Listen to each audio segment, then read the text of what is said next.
Launching on the 12th of June are two rugged phones, the Armor 21 from Ulefone and the EVE 150 Raptor. In this video, we will explore the top features of the Ulefone Armor 21. If you're new here, kindly subscribe and turn on notifications. So let's quickly dig into it.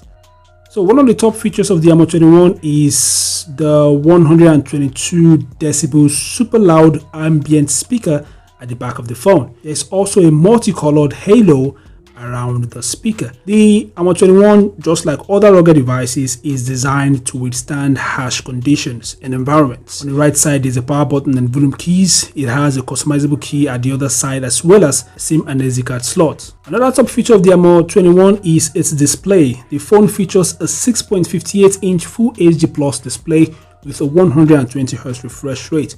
I believe the panel is an IPS LCD panel. The device, just like many other rugged phones, is IP68 and IP69K rated, which means the device is resistant to water, dust, high pressure water, and so on. It is also military standard H10H certified. The battery of the device is also very large, and it's also one of its top features. It is backed by a 9600 mAh battery, and it supports fast charging up to 33 watts.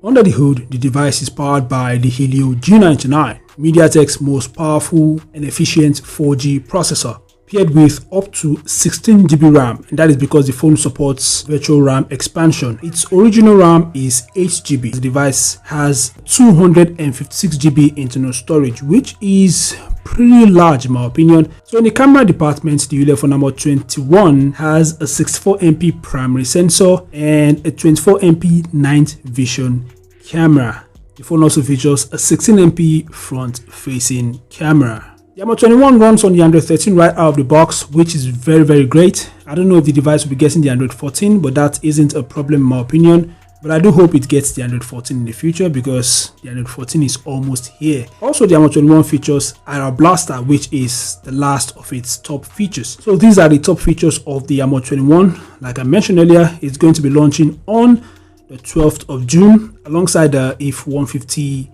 Raptor. And of course, this device can be compared with the upcoming Cubot King Kong 9. And I think I'll compare the specs of both devices. That's it for the video. If you have anything to share, then feel free to use the comment section below. Thanks for watching, and I'll see you guys in the next update. Peace out.